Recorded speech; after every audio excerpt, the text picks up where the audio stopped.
So I'm going to leave these here. So we're ready? Okay. Oh, we're going to play some music.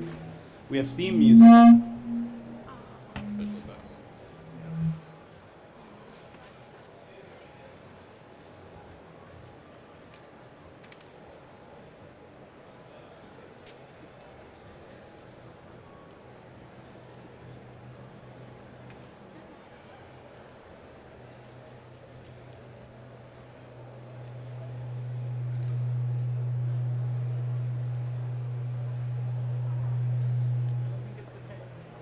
Okay. Hello. Testing. We're good? Yes? Okay. Well, first of all, thank you, MasterCard. I think I'm too close to the speakers. Here, let's scooch over a little bit. I'm sorry about that. Here. So thank you, everyone, for joining us today. We're going to quickly say thank you to MasterCard, the City Possible team, Smart City Expo World Congress, and of course all the panelists. Today we're going to be talking about building a citizen-centric community. We have an amazing group of folks who are going to help us talk about that today. But before I get started, I'm going to tell you who I am. So my name is George Burciaga with Ignite Cities. We have the pleasure of working with a number of mayors and deputy mayors and CIOs across the United States. So we're excited to be here. We're excited to be a partner of MasterCard. And I'm going to go around and have everyone introduce themselves. And then after that, we're going to dive into the conversation.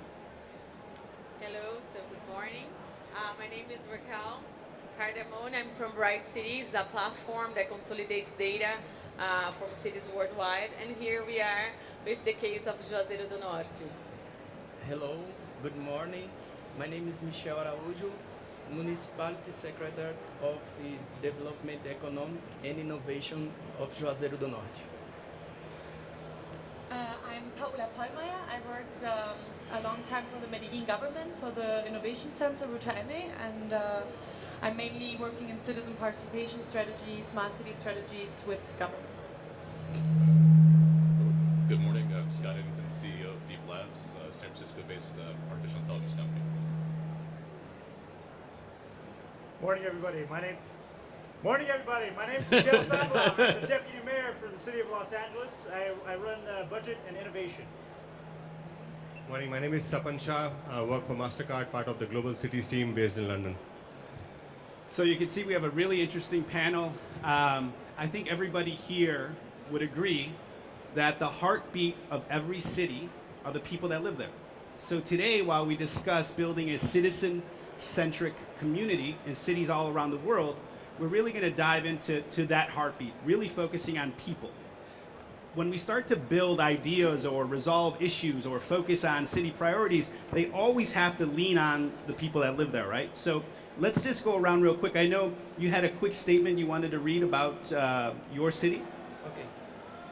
Juazeiro do Norte is a tourist city of northwestern Brazil with a population of 275,000 inhabitants.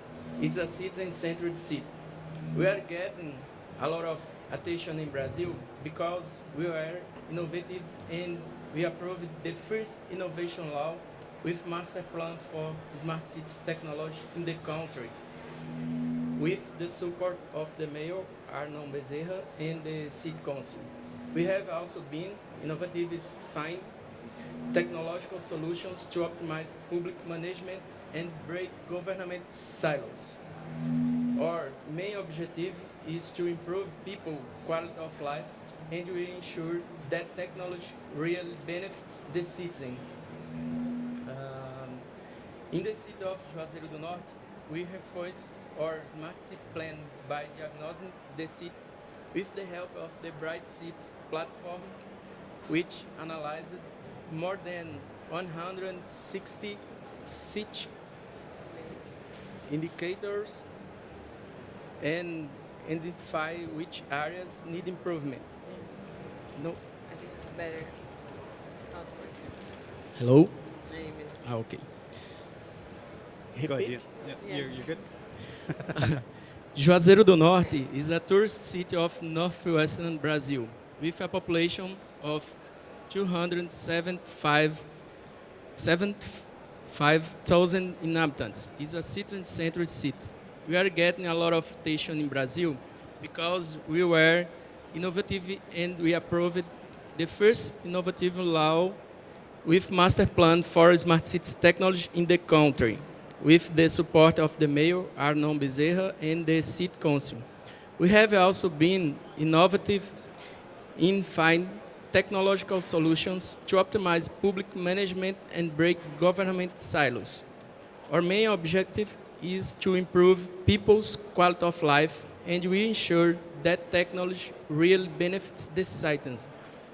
In the city of Juazeiro do Norte, we reinforce our smart city plan by diagnosing the city with the help of the Bright Cities platform, which analyzed more than 160 city indicators and identified which areas need improvement. After this diagnosis, it was developed a roadmap of technological solutions that can help the city to improve public service.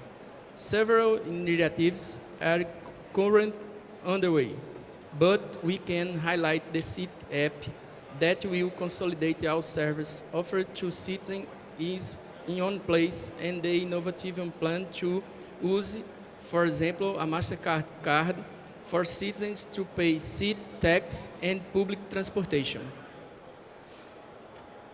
Perfect. I'll take the microphone. So, with that said, thank you for that.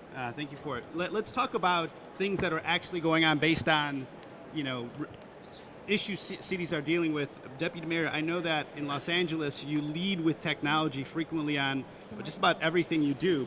Do you want to talk a little bit about the city of Los Angeles and some of your top priorities where you're using technology to kind of make a big impact or change?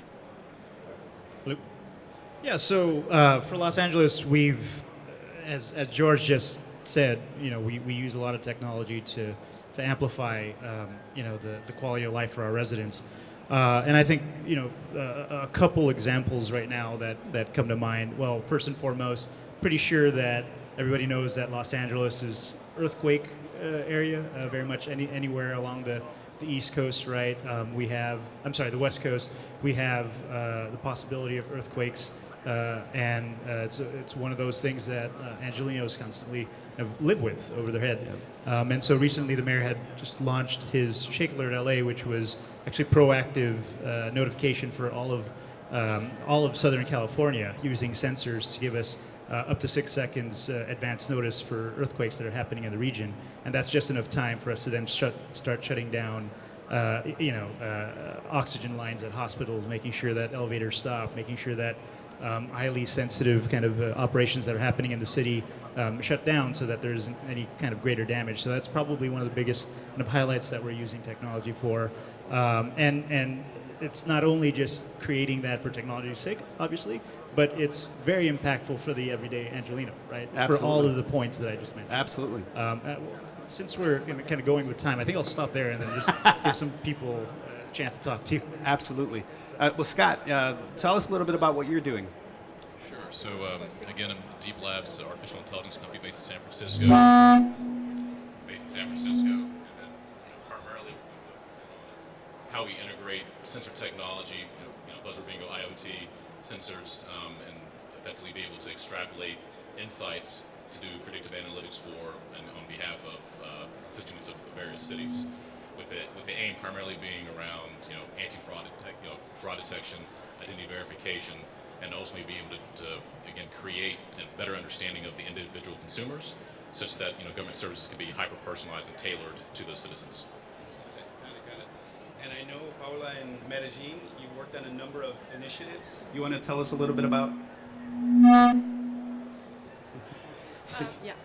So I worked at the Innovation Center of the city. So it's a government innovation center. The innovation hub, it's called Ruta NA.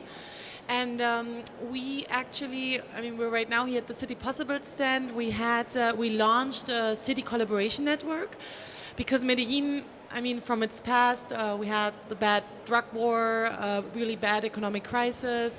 So there had to be like mechanisms to collaborate and to kind of like become more resilient.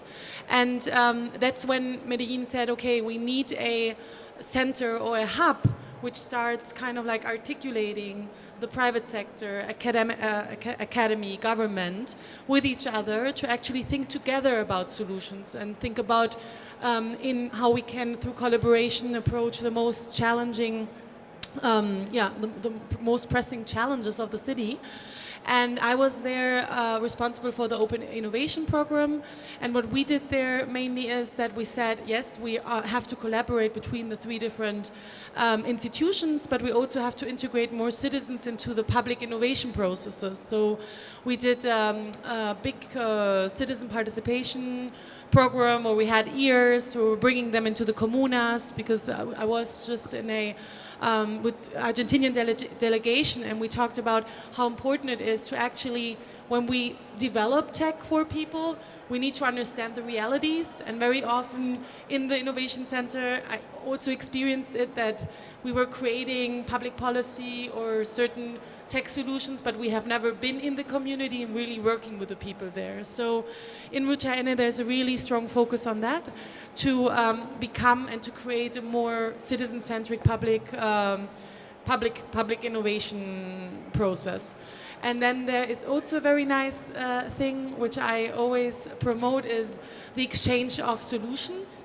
So through a city collaboration program, we started to share the Open Data program, which was developed in the municipality. So in the metropolitan area, where approx 3.5 million inhabitants live, there are 10 municipalities.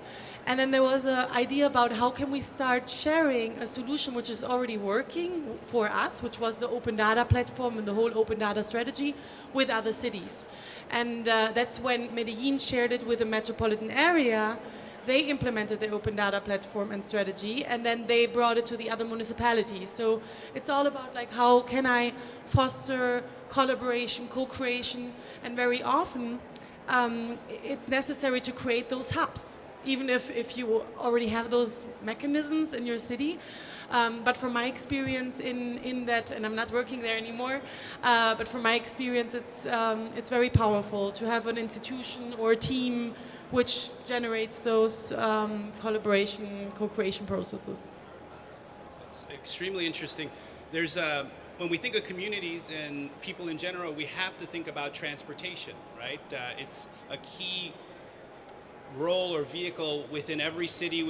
It doesn't matter the size, whether it's Los Angeles or Chicago. The idea of transportation has to play an intricate role for a number of reasons, whether it's mobility, micro-mobility, whether it's reducing pollution, getting people on public transportation more frequently, if it's reducing traffic. Sapan, can you tell us a little bit about what you're doing, what MasterCard's doing in the transportation space to maybe help resolve some of the issues that we're seeing in our communities?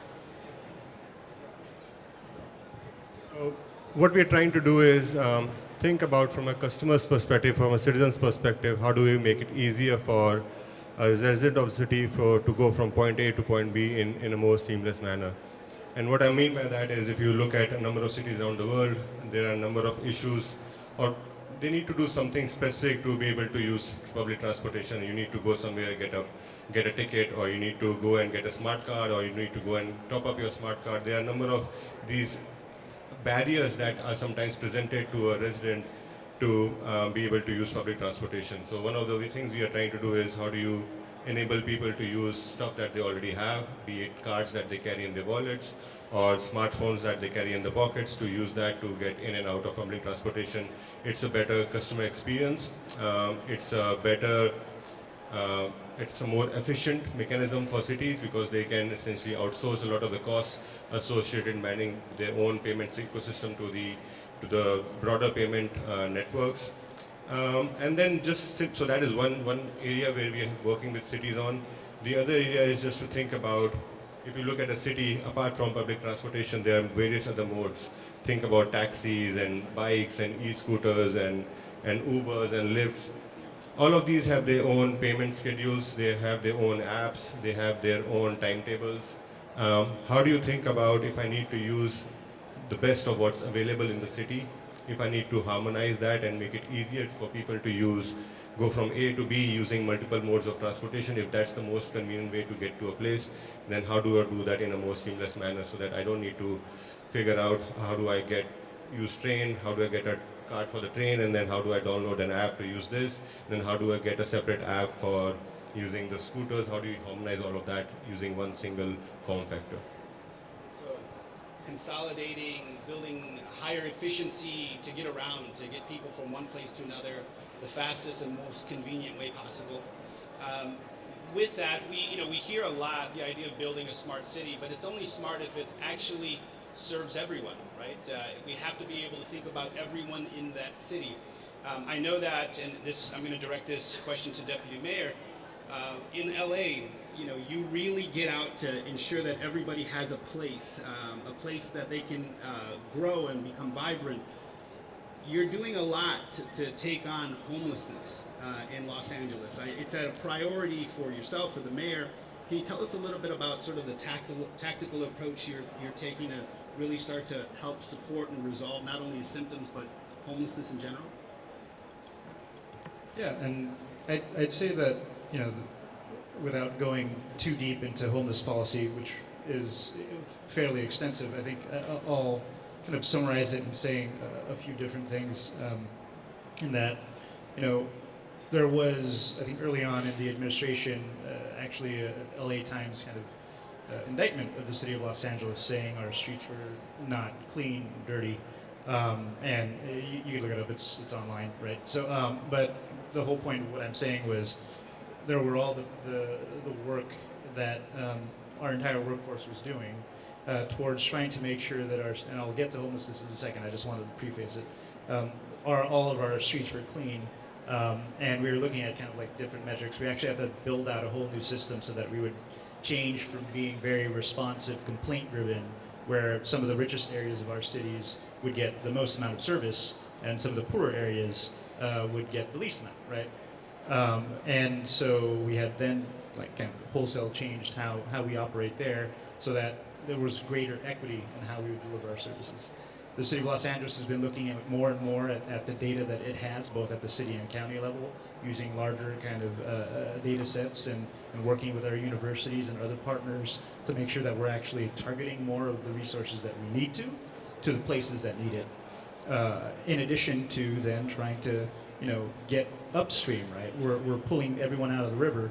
Well, if they're falling in a mile or two or 2.5 kilometers up the stream, then you're going to have an ongoing problem.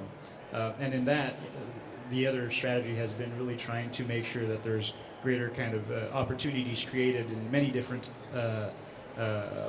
geographical and kind of segments of Los Angeles society. So we've focused on incubators for technology and clean technology in mobility, urban mobility. The mayor just recently launched his urban mobility lab just last week to try and solve traffic in Los Angeles, which is great, while trying to create new and different jobs. So it's kind of like those two kind of aspects of how do we actually focus the resources that we have that we're using, then how do we try and pull everyone out of the river in the highest way that we can. I think it's fascinating in the approach because everyone's dealing with it, right? And we have to make sure that if we're going to build a city, that it's a city that everyone lives in. Scott, can you tell us a little bit about what you're doing in the sort of city space in general to really create change and impact? Sure, happy to. So for us, it's sort of step one is fundamentally understanding the different touch points that the citizens have in their daily life, right? And so we tend to call it, or think in terms of personas. So, Scott Eddington sitting in Barcelona, slightly jet lagged at this point, is a little different than the Scott Eddington sitting in his home city of San Francisco. At a glance, you probably see that, but up until now, most systems, most platforms that cities have used sort of treat the citizen as sort of a single layer, or basically the same person as they go through their day in their life, right? And as they travel sort of through space and time. And so a large part of what we've done since our inception has really been focused on, again, understanding the touch points that the citizens happen to have, understand their personas, and then figure out ways to effectively enrich the capabilities of the various cities' programs with a better understanding of exactly who the constituents are at any moment in time. Sure. Sort of almost like a phase one approach. Sure.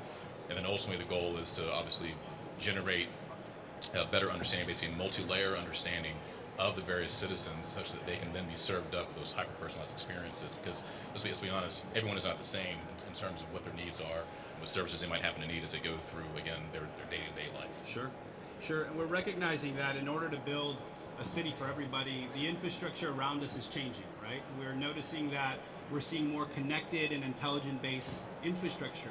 We're recognizing that in every city, in every community, the infrastructure around us should engage us, should tell us something, should be more reactive or proactive to us as people.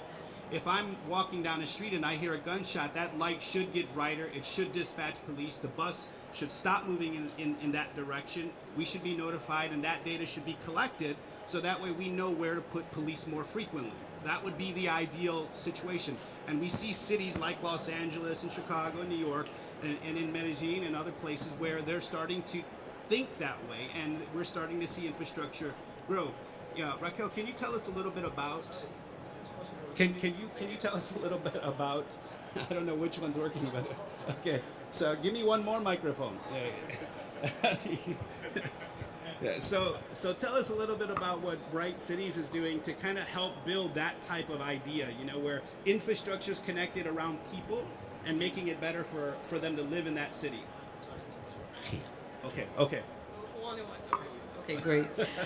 So thank you. It's very interesting when you say that smart city is smart when it includes everyone. We say about that in Brazil when it includes all cities. So that's the importance of the case of Juazeiro do Norte that we are here. It's a medium city in Brazil that's being very innovative, using technology and to show that even with a restricted budget, even being a small city, you can be innovative. So they are using, for example, the MasterCard, they are using the project to comply all the transportation to use one card as a citizen's card.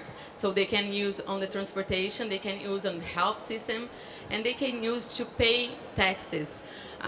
What is very helpful for the inclusion of people that today they cannot divine to pay the payment for the taxes, and with the card they are going to be able to do that. So that's something that's very important for the citizens, so they are able to pay in a different way. It's helpful for the city because most of people are not paying today because they cannot have this possibility.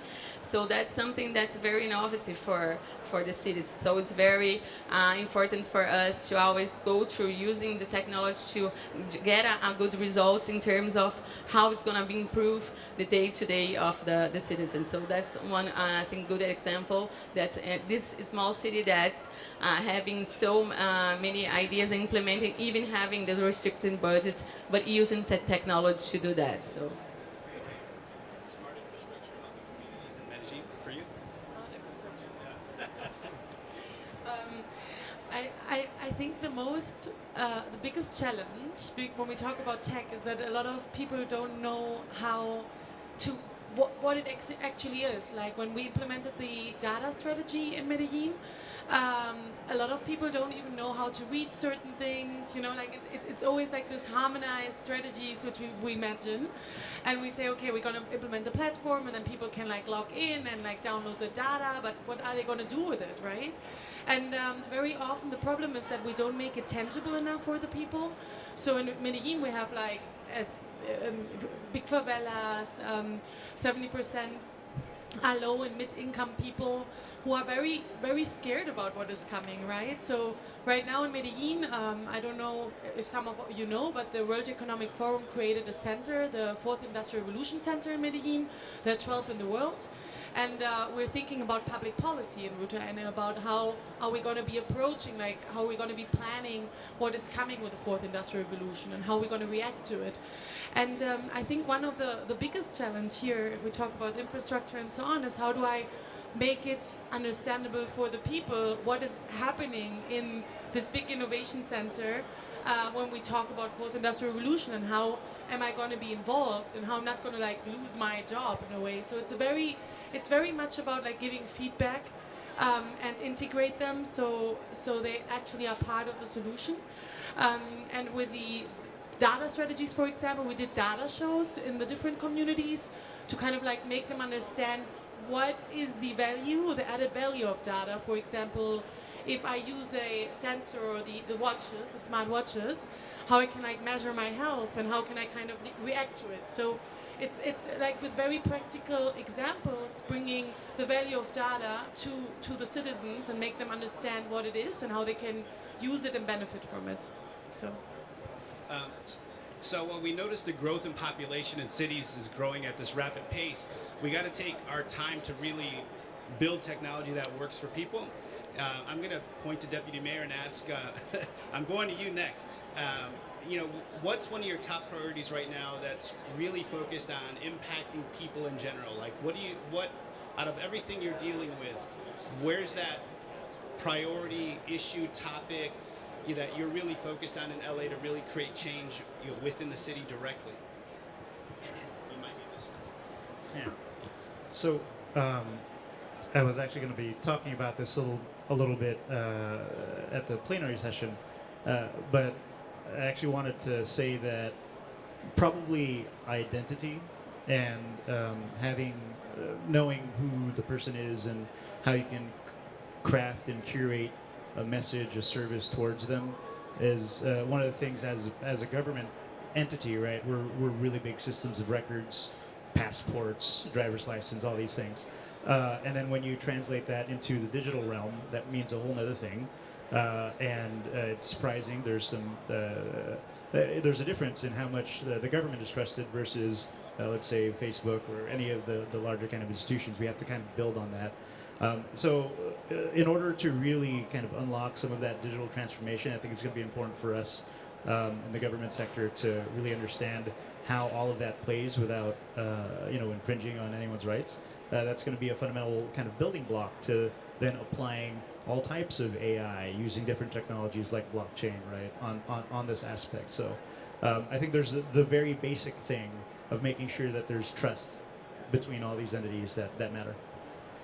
Interesting. Before we wrap up, I'd like to see if we can take some questions from the audience.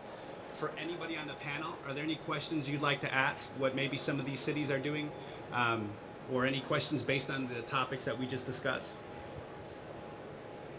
I know there's one in here somewhere. All right, give me one.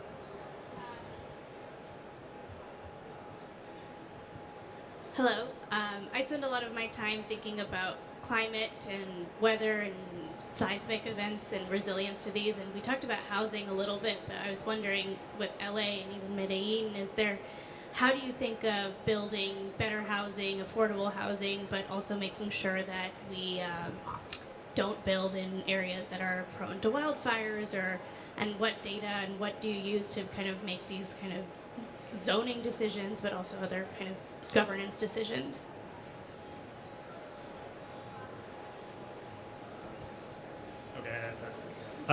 There's many different ways to answer that. I think for housing specifically, innovation is actually quite underutilized at the moment.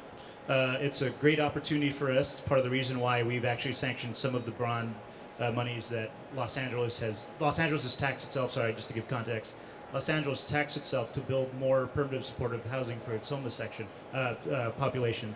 And pardon me, that's jet lag talking now. And about $100 million of that has been set aside to try and unlock new and innovative ways to create more housing. I think that's using new technologies, kind of looking at our building regulations will actually make it so that we'll have more affordable housing in the long term. In terms of policy and all the data, we constantly look at that in terms of urban planning, right? So all of that data is kind of within our aspects. I think it's going to translate into different levels of risk and insurance that we'll have to play in. So there's going to be a cost, right, to living where you're at or operating where you're at. And it's more of trying to get to that bottom line. Okay, so what level of risk is okay for that, right? Because I'm pretty sure even though there's earthquakes in Los Angeles, people still want to live there. So there's that level. Any other questions before we wrap up? Nope. Okay. So I'd like to say thank you to the panelists for attending. Thank you to MasterCard, City Possible, and thank you to Smart City Expo World Congress. Thank you.